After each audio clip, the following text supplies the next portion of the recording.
नमस्कार, मी अजित चव्हाण। मुलांनी शिकावं याकरता सरकार नाना खटपटी करतं। मुलांना मोफत शिक्षण, मोफत पाठ्यपुस्तकं, मोफत गणवेश, अगदी दुपारचं जेवण देखील दिलं जातं। पण जिथे शिक्षण मिळतं त्या शाळांची म्हणजेच ज्ञानमंदिरांची काय अवस्था आहे? जिल्हा परिषदेच्या शाळा तर असून अडचण आणि नसून खोळंबा या स्थितीत आहेत। अशा या शाळांची अवस्था पाहिल्यानंतर या शाळा आहेत की धर्मशाळा असा प्रश्न पडल्याशिवाय राहत नाही। झी मीडियानं राज्यातल्या काही निवडक शाळांमध्ये जाऊन तिथल्या परिस्थितीचं रियालिटी चेक केलंय। पाहूयात त्यावरचाच आमचा हा विशेष कार्यक्रम शाळांचं वास्तव।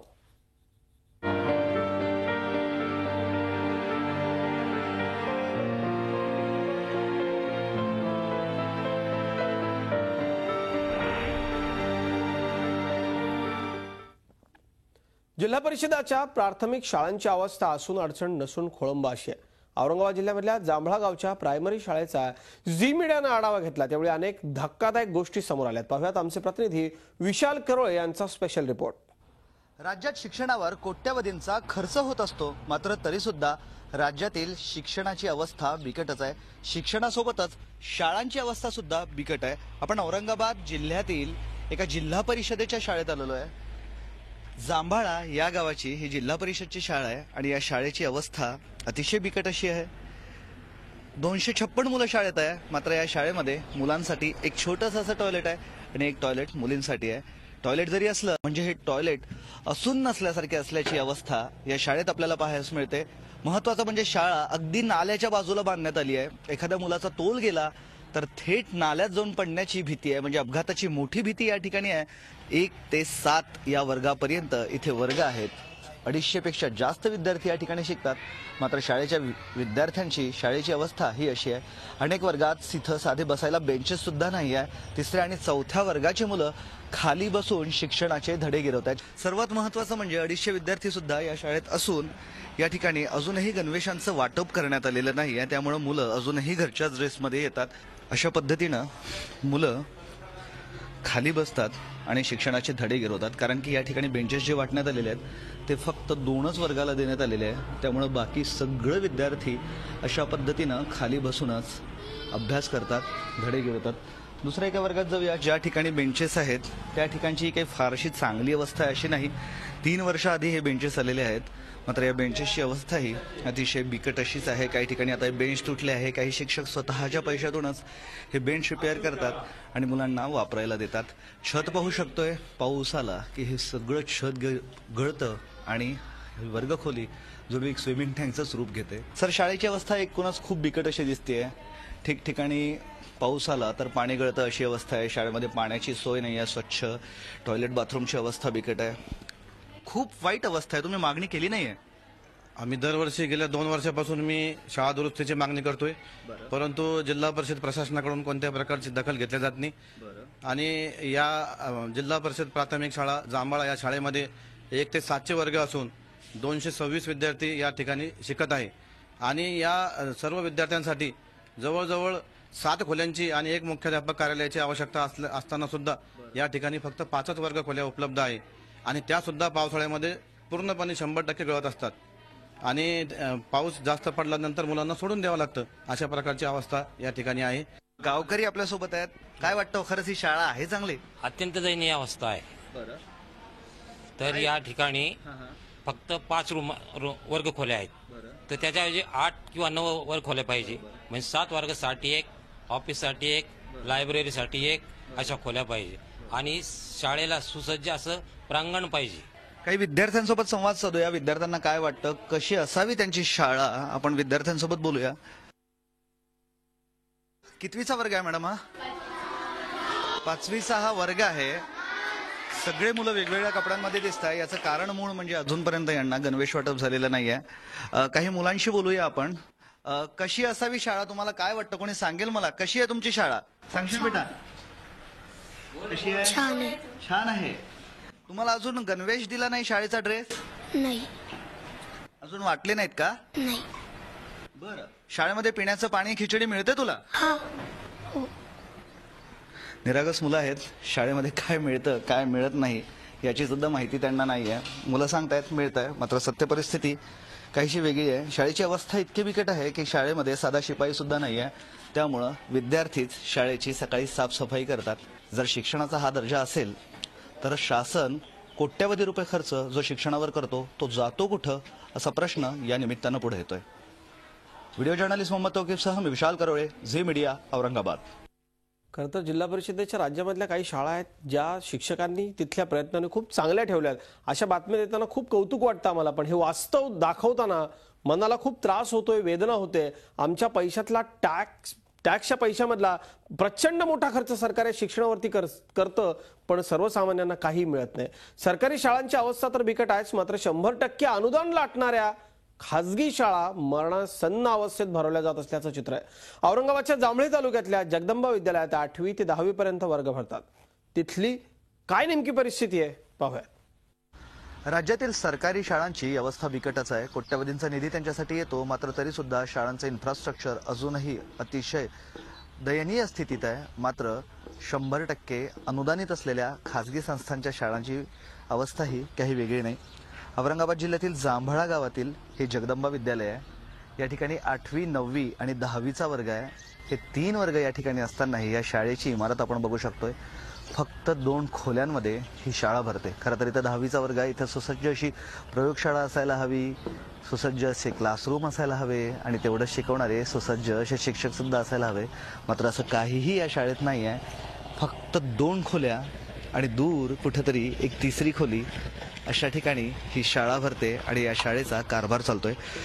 या शाळेला शासनाकडनं 100% अनुदान मिळतं. म्हणजे या शाळेनं शासनाचे जे निकष आहे ते पूर्ण करायला हवे होते, मात्र एकही निकष या ठिकाणी पूर्ण झालेला आपल्याला दिसत नाही.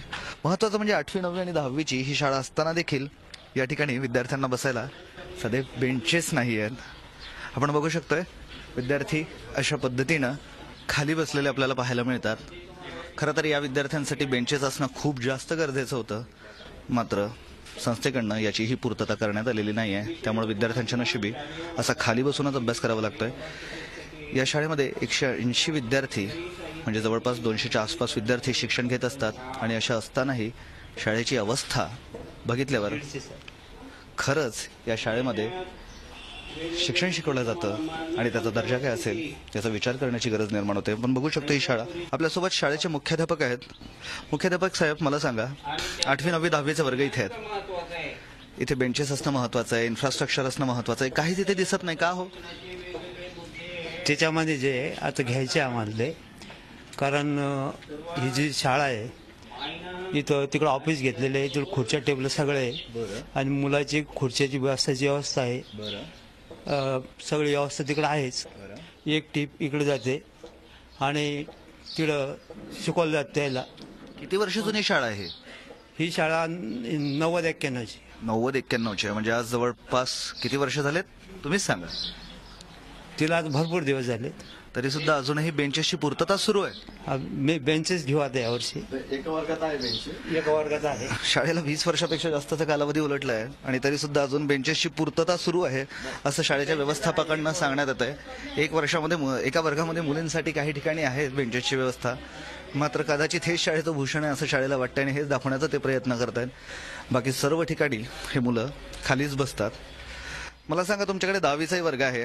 मुख्याध्यापक साहेब, कॉम्प्युटर लॅब, सायन्स लॅब कुठे आहेत? तिकडे लॅब मध्ये आपण जाणार. म्हणजे शाळेपासून दूर ठेवले आहेत ते इथं रूम कमी होती, तिकडे घेतलं.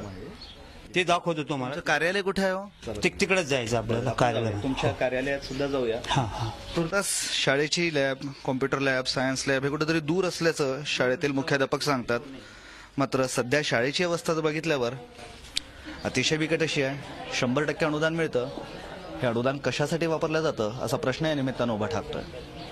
जर शिक्षणाची ही अवस्था असेल तर कोट्यवधी रुपयांचा खर्च शासन कशासाठी करतो हाही प्रश्न या निमित्तानं पुढे येतोय. व्हिडिओ जर्नलिस्ट मोहम्मद तौकीफसह मी विशाल करोळे, झी मीडिया, औरंगाबाद. आता वळूयात पश्चिम महाराष्ट्राकडे. सांगली जिल्ह्यातल्या कळंबीमधल्या प्राथमिक शाळेचाही झी मीडियानं आढावा घेतला. इथे नेमकी काय परिस्थिती आहे पाहूयात. आता आपण सांगली जिल्ह्यातल्या कळंबी येथील प्राथमिक मराठी शाळेमध्ये आलो आहोत. ही शाळा 1911 सालची आहे. 1911 साली या शाळेची स्थापना झालेली आहे. या शाळेमध्ये 1ली ते 4थी असे वर्ग चालवले जातात. 162 मुलं मुली आहेत. त्यामध्ये 80 मुलं आणि 82 मुली आहेत. ही शाळा जुनी असल्यामुळे इमारतीला बऱ्याच ठिकाणी इमारतीची दुरावस्था झालेली आहे, कौलं फुटलेली आहेत, भिंतींना सुद्धा तडे गेलेले आहेत. आपण बघू शकत असाल वर छतावरचे कौले हे फुटलेले आहेत आणि भिंतींना तडे गेलेले आहेत. या ठिकाणी मुलांना जीव मुठीत घेऊन शाळेत यावं लागतं. एकूण 8 खोल्या आहेत या शाळेमध्ये. 5 वर्गासाठी आहेत, 1 ऑफिससाठी आहे, 1 संगणक कक्ष आणि वाचनालय. या ठिकाणी मध्यभागी आपण बघू शकत असाल त्या ठिकाणी व्यायामशाळा सुद्धा बांधण्यात आली होती. मात्र इथं साहित्य पण कुठलं आलं नाही आणि या इमारतीचा उपयोग सुद्धा झाला नाही. पिण्याच्या पाण्यासाठी सुद्धा इथल्या मुलांना बोरचाच आसरा घ्यावा लागतोय. 5-5 दिवस या ठिकाणी पाणी येत नाही, त्यामुळं बोर मधूनच पाणी उपसा करून मुलांना पाणी घ्यावं लागते. मग पिण्याचं पाणी असो किंवा अन्य कोणत्याही गोष्टीसाठी बोरचंच पाणी वापरावं लागते. कळंबीतील प्राथमिक मराठी शाळेचा आढावा घेतला. या ठिकाणी चांगल्या पद्धतीचं शिक्षण दिलं जातं. गट शिक्षण पद्धतीद्वारे या ठिकाणी शिक्षण दिलं जातं. या ठिकाणी पोषण आहार सुद्धा चांगल्या दर्जाचा दिला जातो. दररोज वेगवेगळ्या पद्धतीचं या ठिकाणी पोषण आहार दिला जातो. या ठिकाणी फायर सिस्टीम सुद्धा चालू आहे आणि चांगल्या दर्जाची आहे. प्रथमोपचार किट सुद्धा या ठिकाणी आहे. या शाळेमध्ये संगणक शाळा सुद्धा आहे. मात्र ही शाळा फार जुनी आहे, त्यामुळे इथली इमारत ही मोडकळी झालेली आहे. या ठिकाणच्या विद्यार्थ्यांना जीव मुठीत घेऊन आपलं शिक्षण घ्यावं लागतं. शिक्षिका सुद्धा चांगल्या दर्जाचे शिक्षण इथल्या मुलांना शिकवण्याचा प्रयत्न करतात. मात्र या ठिकाणी भौतिक साधन सामुग्री सुद्धा तितक्याच प्रमाणात उपलब्ध असणं गरजेचं आहे. व्हिडिओ जर्नलिस्ट सुरेश सोबत रवींद्र कांबळे, झी मीडिया, कळंबी. खरं तर आमच्या आधीच्या काही पिढ्यांनी शिक्षण ग्रामीण भागापर्यंत पोहोचावं हे व्रत हाती घेऊन अगदी झपाटल्याप्रमाणे प्रचंड कष्ट करून सर्वस्व अर्पून शिक्षण संस्था महाराष्ट्रात उभारल्या. शासनाच्या अनेक योजना खूप मोठ्या प्रमाणात पैसे या शिक्षणाकरता खर्च करतात. पण हळूहळू या सगळ्यात शिक्षण सम्राट तयार झाले आणि शासकीय पैसा जो शिक्षणाकरता येतो त्यात भ्रष्टाचाराचं कुरण झालं. परिस्थिती वाईट आहे. नाशिक शहरापासून 10 किलोमीटरवरती असणाऱ्या तिरडशेत गावामधल्या एका शाळेला भेट दिली झी मीडियानं. काय नेमकी परिस्थिती तिथे आढळून आली त्याचा आढावा घेतला आमचे प्रतिनिधी मुकुल कुलकर्णी यांनी. अभिमानाने हा बोर्ड या शाळेच्या अगदी पूर्व भागावर, अगदी दर्शनी भागावर दिसतोय. मात्र या शाळेचा कारभार तेवढा अभिमानास्पद आहे का हे आपण बघतोय. या ठिकाणी बांधकाम सुरू आहे. डिजिटल अंगणवाडी इथे होते. भविष्यामध्ये विद्यार्थ्यांसाठी सोय व्हावी जो उपक्रम केंद्र सरकार, राज्य सरकार राबवतोय ती डिजिटल अंगणवाडी इथे बनते. मात्र या डिजिटल अशी परिस्थिती या शाळेमध्ये दिसते. हे आता आपण बाहेरच्या बाजूने बघतोय. कौलारू शाळा आहे. कौलारू शाळा असल्यामुळे इथले असंख्य जे कौलं आहेत ते फुटके आहेत. पावसाळ्यामध्ये विद्यार्थ्यांना त्या कौलामधनं जे पाणी गळतं त्या पाण्यामध्येच बसावं लागतं. या शाळेला वॉल कंपाऊंड करावं अशी मागणी 10 वर्षापासून इथले शिक्षक करताय. अद्याप कुठल्याच यंत्रणेला इथे वॉल कंपाऊंड करावं असं वाटलेलं नाहीये. या ठिकाणी आपण बघतोय ते किचन शेड आहे. या किचन शेडमध्ये शालेय पोषण आहार बनणं गरजेचं आहे. मात्र त्याला कुलूप दिसतंय. कारण सांगितलं जातंय गॅसची सोय नाही, चुलीवर विद्यार्थ्यांसाठी स्वयंपाक करावा लागतो, त्यामुळे किचन शेड बंद आहे.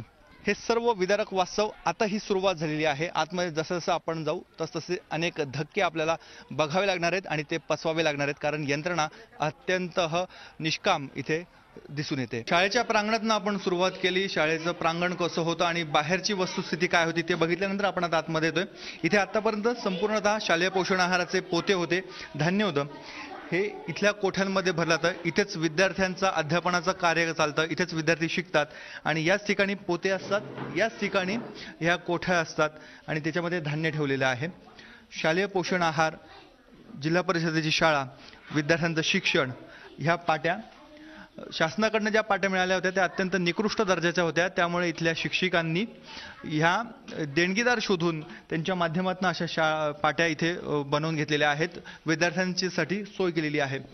मात्र शासनाला अद्यापपर्यंत कुठल्याही प्रकारची जाग येत नाही, हे वास्तव आहे. वरचे जे कौलं आहेत पावसाळ्यामध्ये गळतात आणि याच ठिकाणी अशाच गळक्या वातावरणामध्ये विद्यार्थी हे शिक्षणाचं कार्य करत असतात. विद्यार्थ्यांना बसायला चटई आहे, मात्र त्याची परिस्थिती पण आता त्याचा जो दर्जा आहे तो दिसून येतोय. काही विद्यार्थी खालतीच बसलेले असतात. केवळ याच समस्या नाहीये तर शाळेमध्ये पाण्याचा प्रश्न गंभीर आहे. विद्यार्थ्यांना पाणी मिळत नसल्यामुळे काही गावातनं पाणी आणावं लागतं, नाही तर विद्यार्थीच कळशी डोक्यावर घेऊन इथे पाणी आणतात आणि ते पाणी नसल्यामुळे विद्यार्थ्यांचे शौचाचे प्रॉब्लेम आहेत. या पाण्याच्या टाक्या आहेत. या पाण्याच्या टाक्यांमधनं विद्यार्थ्यांना खरं तर पाणी मिळणं गरजेचं होतं. हे वॉटर फिल्टर ठेवलेलं आहे. आज याचा वापर काहीच नाहीये, अडगळीत पडलेलं आहे. याचं कारण शाळेमध्ये पाणीच नाहीये. हे शौचालय पाडण्यात आलेलं आहे. इथले टवाळखोर जे लोक आहेत, गावगुंड जे आहेत, त्यांनी हे शौचालय पाडल्याचं शाळेच्या शिक्षिका सांगतात. त्यांनी अनेक वेळा पाठपुरावा केला, 2 ते 3 वेळा याचं बांधकाम केलं, मात्र वारंवार हे शौचालय पाडले जातात. शासनाकडनं कुठलाही पाठपुरावा केला जात नाहीत. म्हणूनच याच्यासाठी कंपाऊंड करावं अशी मागणी होती, मात्र कंपाऊंड केलं जात नाहीये. हे आपण बघतोय हे शौचालय आहे आणि या ठिकाणी ही एक बाटली आपल्याला दिसते. अशा दारूच्या बाटल्या इथे आहेत. इथे रोज दारूच्या पार्ट्या रंगतात आणि विद्यार्थी शिक्षिका सकाळी आले की त्या बाटल्या बाजूला करतात. नाशिक शहरापासून अवघ्या 10 किलोमीटरवर असणारी ही शाळा एक प्राथमिक उदाहरण म्हणून आपण बघतोय. शहराला लागून असणाऱ्या शाळांमध्ये जर अशी परिस्थिती असेल, कारण या ठिकाणी अधिकाऱ्यांचा वावर मोठ्या प्रमाणामध्ये असतो. पण जर आपण जसजसं ग्रामीण भागाकडे जाऊ, अतिदुर्गम भागाकडे जाऊ, आदिवासी भागाकडे जाऊ, तर त्या ठिकाणी शाळांची अवस्था कशी असेल हे आपल्याला यावरून निश्चितच कळू शकेल. व्हिडिओ जर्नलिस्ट मंगेश सहमुकुल कुलकर्णी, झी मीडिया, नाशिक. आता थेट आपण जाणार आहोत कोकणामध्ये. कोकणातल्या शाळांची नेमकी काय परिस्थिती आहे, काय इथलं वास्तव आहे. आमचे प्रतिनिधी प्रणव पोळेकर यांनी कोकणातल्या शाळांचा घेतलेला आढावा. राज्याच्या शिक्षण व्यवस्थेवर कोट्यावधी रुपयांचा खर्च केला जातो, मात्र हा खर्च खरंच शाळांपर्यंत पोहोचतो का हे जाणून घेण्यासाठी आम्ही आलोय कोकणातल्या ग्रामीण भागांच्या शाळांमध्ये. खरं तर या शाळांमध्ये आल्यानंतर इथली एक परिस्थिती, एक धक्कादायक वास्तव जो आहे ते समोर आलं. या ठिकाणी अग्निशामक विरोधी यंत्र जे आहे ते बसवण्यात आलेलं आहे. 2006 साली हे यंत्र जे आहे ते इथल्या शाळांना देण्यात आलं, मात्र याची परिस्थिती बघायला गेलं तर याचं रिफिलिंग कुणी करायचं हाच खरा प्रश्न अनेक वेळा उपस्थित होतो. खरं तर 31/7/2014 या यंत्राची जी आहे ती एक्सपायर डेट झालेला आहे, मात्र 1 वर्षानंतर याचं रिफिलिंग जे आहे ते अद्याप झालेलं नाही. खरं तर सर्वात मोठा प्रश्न आहे की अग्निशामक यंत्र दिल्यानंतर त्याचं रिफिलिंग कुणी करायचं हाच खरा प्रश्न या शाळांसमोर उभा आहे. त्यामुळे या यंत्राचा काहीही उपयोग होत नाहीये. खरं तर कोट्यावधी रुपयांचा खर्च या यंत्रामागे करण्यात आला, मात्र त्याचं जर रिफिलिंगच झालं नाही तर त्याचा उपयोग काय हाच खरा प्रश्न सध्या उपस्थित होतोय. व्हिडिओ जर्नलिस्ट दीपक मोहितेसह प्रणव पोळेकर, झी मीडिया, रत्नागिरी. ही सगळी परिस्थिती आपण आता प्रेक्षक हो बघितली. हे वारंवार सरकारच्या समोर आम्ही आणून देतो, सतत शाळांच्या संदर्भामधल्या बातम्या आम्ही दाखवतो, पण ही सगळी इतकी वाईट परिस्थिती ग्रामीण महाराष्ट्रातच नाही तर अगदी शहरांजवळच्या शाळांची देखील आहे. या सगळ्याच्या बाबतीमध्ये आम्ही सतत आवाज उठवत राहणार आहोत, कारण आपली भावी पिढी जर चांगल्या वातावरणात शिकली तरच हा देश बळकट होईल. या बुलेटिनमध्ये इतकंच. ताज्या बातम्यांसाठी पाहत राहा झी 24 तास. रहा एक पाऊल पुढे.